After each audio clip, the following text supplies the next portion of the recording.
নোয়াখালীতে জমে উঠেছে কোরবানির পশুর হাট। হাটগুলোতে চলছে ঈদ উৎসবের আমেজ। ক্রেতা বিক্রেতার দরদামে চলছে পশু কেনাবেচা। জুনায়েদ কামালের রিপোর্ট ও এম.এ. করিমের ক্যামেরায় দেখুন বিস্তারিত।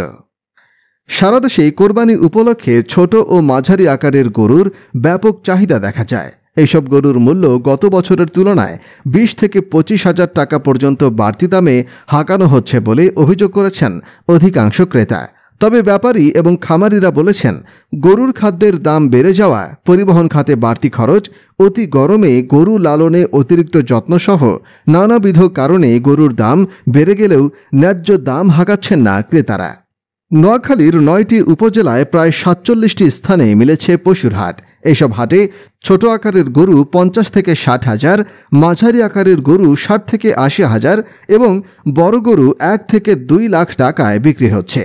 আরও দেখা প্রতি কেজি 500 টাকা ধরে হাঁকানো হচ্ছে গরুর দাম।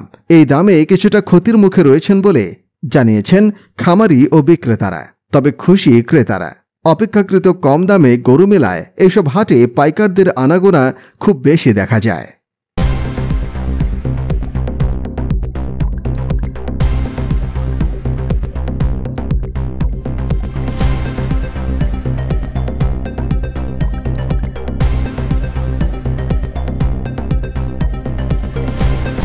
NNK টিভি বৃহত্তর নোয়াখালীর কথা বলে।